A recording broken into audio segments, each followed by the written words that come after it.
Hello everybody, my name is Oscar Parra. I'm a student of the Masters in Science Engineering, and I'm gonna present today the progress of my research, that is effective methods to reduce grade variability in iron ore mine operations. The supervisor of my projects is Professor Erkan Topal. So in this session, we're gonna cover these four topics. We're gonna start with an introduction of this project. We're going to talk about as well about the research literature review. Then we're going to check the research method and research design. And we're going to finish with a summary of the current progress. Let's start with the introduction. Where is the research situated? Grade control happens during all the stages of the iron ore supply chain process. It happens along the full supply chain, starting in the drilling and blasting process. Then, like all the activities happening here in the pre-corrosion process, before the primary and the secondary corrosion. Then there's still happening some grade control when the material is transported with the conveyor belt to the stockpiling before the trains take it, in the big stockpiles. Then when the material is transported in the railway to the big stockpiles in the yards next to the ports, next to the ports, there is still like some process happening with the stackers and the reclaimers. Like they play like a really relevant role. And then even in the shipping process, even when we are putting the material into the vessels, there is still opportunity to improve the grades. So design options for pre-crushing, that is where we are going to put the focus on, require consider these four components: storage, buffering, blending, and grade control that at the end is going to produce predictable and uniform crusher feed grades material. Continue with our context. The sites, they face an important dilemma, and it's should we continue limiting our number of stockpiles and prioritizing material movement to the crusher and waste dump and put the focus on a good mine plan scheduling, or instead of that, it's really valid and it's really worth it to consider different stockpiles in our pre-crushing process, looking for a really effective grade control solution. So here you guys have a really clear picture of which are confronting us. We're putting the current situation where our material is mined. We have the dozer, or we have the digger, putting the material in our truck. We have currently two different locations, or three different locations. If I consider in the high grade, low grade, I'm following the FE. And the waste material that I'm putting in a dump, I'm dumping here in a different place in a tailing. So then this material goes to the primary crusher, and that continues the activities in the supply chain. Or should we consider this other scenario where, again, we have the digger, we have the trucks, moving the material, but not just to these three locations. But no, now I'm considering different stockpiles, selective stockpiles, so I can play with blendings, I can play with some alternatives before I put the material into my primary crusher. In terms of the research literature review, we're going to talk about which is the extent of research according to the references, which is the critical interpretation. We need to make a critical interpretation after reading all these documents. And we need to define, okay, which is our opinion of this document, which is our opinion about this research, and what we can do different. Where is the gap, definitely? Which is the trend of the current research and the opportunity. So I'm going to talk about it in my next couple of slides. So, previous approaches, they consider alternatives to improve the grade, have a grade control, mitigating the grade control variability using the better planning and scheduling tactics. So this is just by this own activity, like trying to work, with the planners, with the schedulers, how we can improve, how we can get like accurate plans, and how we can improve our execution based on those plans. Obviously through the scheduling. Other research, they look for like a design and selection of stock material, but more from a management perspective, rather than a really optimization. So instead of that, we consider that a strategy which really combines not just planning and scheduling against execution, but also new and different tactics in the mining process is definitely required. And why? The planning and scheduling is not capable to improve the process by themselves. If you have, you can have like a really good plan, but this plan is not necessarily the best option for your deposit or for your exploitation sequence. So sometimes what we can see is that even the plan is good, and probably the schedulers and the executors are following that plan. Sometimes the plan is not giving us the material that we are expecting. It's not giving us like the grades that we are expecting. So definitely we need to struggle the process. We need to see what is happening. We need to identify gaps, like between the plan and the scheduling and the execution. And at the same time, we need to look for tactics in the pre-crushing process, tactics, how we can do different our activities during the pre-crushing. As mentioned, the focus of previous research was like on management, and now we're looking for opportunities in optimization. On the same way, individual researchers are not able to provide like a solution to complex environment, complex supply chain, as we have here in Western Australia. Then the opportunity.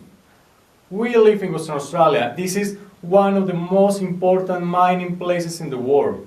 It's a hub, it's a mining hub, and we are facing this massive opportunity. In the mining operation that we are using as a study case, this is what we have. We're operating like with 11 mines.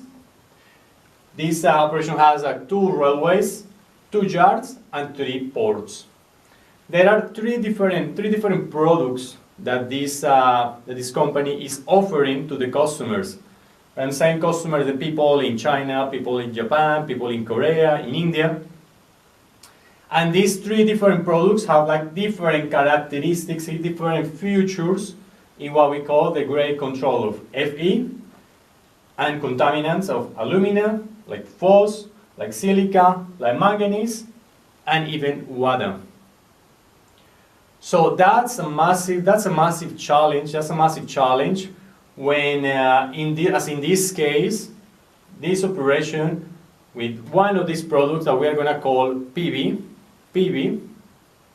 as a pilbara PB, they need to face a situation, a really difficult and complex situation where they have like 6, 7, 8 mines, and they need to combine the material of these different mines, and at the end they need to deliver a product with in a particular tolerance, in a particular band. More or less, this is the schematic of the current iron ore supply chain process of this company. So they start with exploration, they assess, they do like an assessment, of the material that they get from the exploration. Then they do a planning process, planning and scheduling, based as well on the drill and blast.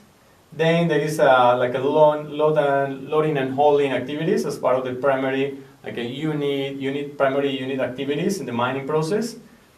Then you have the process stage. So here here you have the primary, the secondary crusher. Then you have stockpile and load out. Then you have a railway. So here happens what we call the TLO. of the train loading operations, the railway. Then there is a process that we call the ore car dumping. So the train, it goes like for hundreds of k's, you know, like from the mines to the ports, and finally they finish in one of the two ports, or one of the three ports, sorry, and they dump the material using obviously through the dampers. Finally, this material is carried in a conveyor belt to the final stockpile in the port, like a really massive stockpile that is going to keep the material only for 6-7 hours. So you guys can imagine, you know, like the volume that we consider in this process. And finally, like as mentioned before, the ship loading process. And this material, obviously, it goes to like different countries where they have the refineries, and where the customer is expecting a material in a really good tolerance, or a really good band in terms of the contaminants. And what is this important to consider and to mention now that we're talking about the FE and the contaminants? Is because these big companies, they have to pay massive penalties if that material is out of that tolerance. Tolerance for the phos, tolerance for the alumina, tolerance for the silica. So we need to keep the material on this tolerance, and that's why this project is so important. It's not just like money involved on this. It's not just penalties involved on this.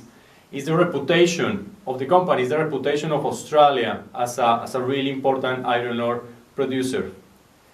And again, if the customer is not receiving the material in the quality that he needs, he will have issues with his factories, with his refinery, and that's why this start to be like a really massive problem. Let's have a quick look of the current mining process. I'm basically just simplifying and what I was telling before, but just putting the focus on the mine area, on the mine section. So again, we have the loader or the shovel putting the material into the trucks like having like different destinations. So high grade, FE high grade, FE low grade, and there is another stockpile that they call like long-term low grade, and obviously the waste, the dumping waste material. Then you have the primary crusher. After the primary crusher, you prepare like two stockpiles, high grade and low grade stockpiles.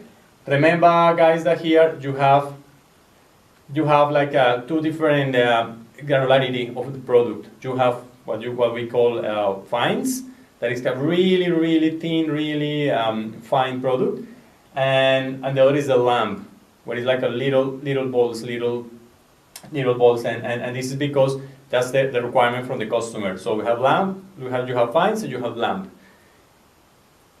And you have high grade and low grade for fines and for lumps at the end of the secondary crusher. Yeah.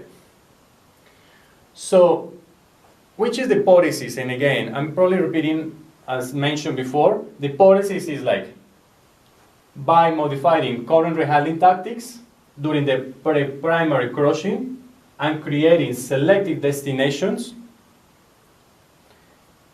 we have a really big chance to get a more homogeneous iron ore mineral from X mine, and at the end this will contribute to, when you put together all these like 9-10 mines together, at the end you will have like one single PV product that is in the tolerance that at the end that the customer is expecting and that the company agrees at the beginning of the year. That's the final hypothesis of this review. Let's now back to the research, to the work, to this project. So in this next section, we're going to check like identification and development of the research method. So basically, how we're going to optimize the current process, the choose research design. We're going to talk a little bit as well the scope of the project, so everybody's clear where this project really is situated. we're going to talk about some statistical tests that we're going to carry out. Something about the project schedule and some risk assessment and how we're going to manage these risks. Research method, research design. Research method, quantitative research. My supervisor has recommended me to work with the linear programming model, or LP, and in order to look for like an optimization of the current process. So how the linear programming works? Again, this linear programming deals with meeting a desired objective, such as maximizing profit or production, or minimizing costs in the presence of constraints, such as limited resources. So we believe that this is the perfect scenario, that we have the perfect scenario in order to design a linear programming method and to find solutions based on this.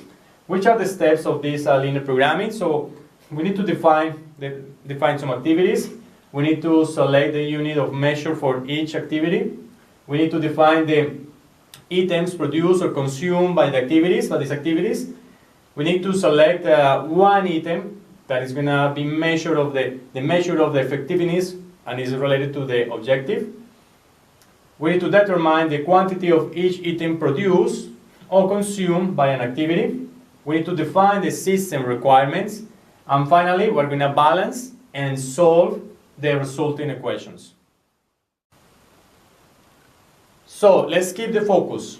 For this research, the objective will be to optimize the FE, keeping our contaminants, as we told before, contaminants like alumina, like phos, like silica, like manganese, in tolerance, using several scenarios that involve the use of stockpiles in the mine during the pre-crushing operations.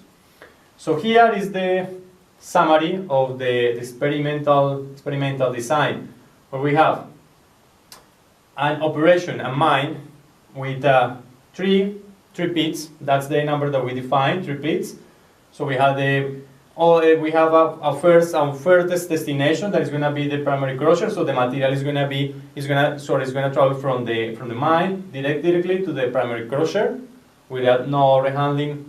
That's straightforward. Then the second scenario is going to be, okay, we have the same 3 pits. We have the primary crusher, but now we add like 2 stockpiles, 2 new destinations. That's going to be the FE high grade and the FE low grade. This is pretty similar to what we have these days in the mine that we're studying. So next scenario and so on is going to say, let's say we have 3 pits. Now we continue with the primary crusher. We continue with the high grade, low grade, and now we're going to add the stockpile for phos. So it's going to be like a new destination, and so on. We're going to start to play with like a different combination of stockpiles to finally have the one that is going to contain like the mine material coming from the 3 pits. Primary crusher is one destination, high grade, low grade for the FE, and we will have alumina, phos, and silica stockpiles. When I'm working on a project, this is a section that is really important for me, and is the scope of the project. We need to define which is the box where our project, which activities and which is the box where activities our activities are happening, and which are all those activities that are out of this space. So for this research, we are considering like only one product, that is the PV. Remember that I mentioned earlier that this operation, this big operation, they produce 3 different products. So we're considering only the PV. Working with only one mine site. So of all these several mines adding material to this PV, we're going to work only with one mine site, and this mine site has like 3 pits. This site at the moment has like really variable context of Fe, aluminum, phos, and silica, so it's like a really perfect scenario. If we have like as expected, we will have like really good results of this research. this is absolutely replicable, and we can do the same in other mines. So it's absolutely, and that's one of the benefits of this research. Some of the tests, statistical tests, will include like normality test, two sample T in order to compare the means for two independent groups and understand if we have like different behaviors. Test for equal variances and one-way ANOVA if required. Project schedule. We have like 5 really big activities, 5 really big objectives. Let's start with the data collection, model and design as a second objective that includes the linear programming LP. Third part is going to be, third objective is going to be the run the experiments for like statistical and graphical analysis, and we're going to complete the research like with some conclusions and final documents. So a full like a list of activities in a Gantt chart is included as part of this project. Pushing forward, during the risk assessment and management, we have identified some activities with some risk. So a full analysis that included like 24 different risks were listed.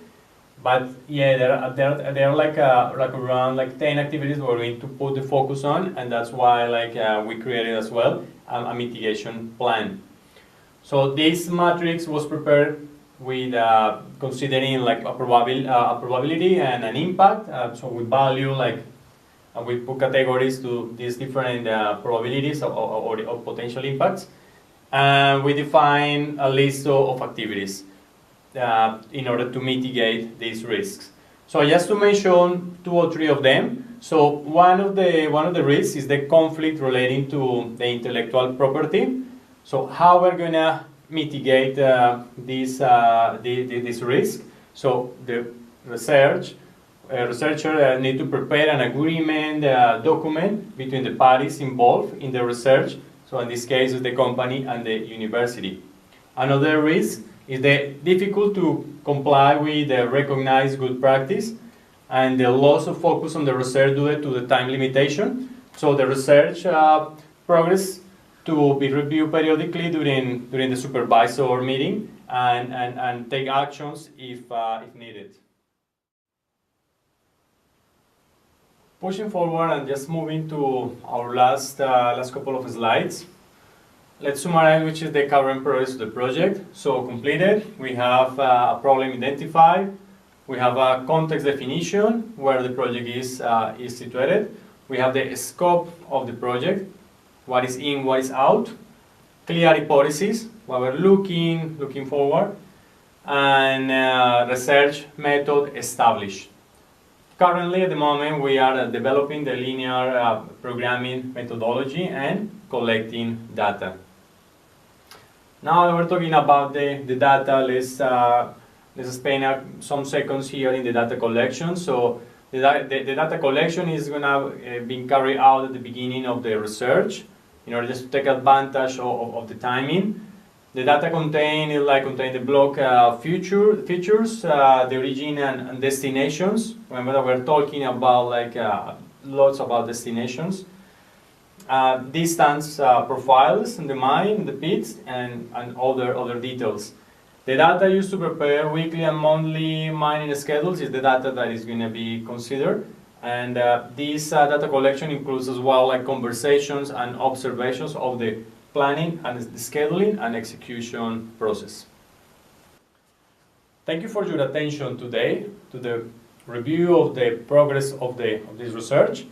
And with the supervisor, Professor Erkan Topal, we're looking forward to share with you the results of this project in the coming months. Thank you.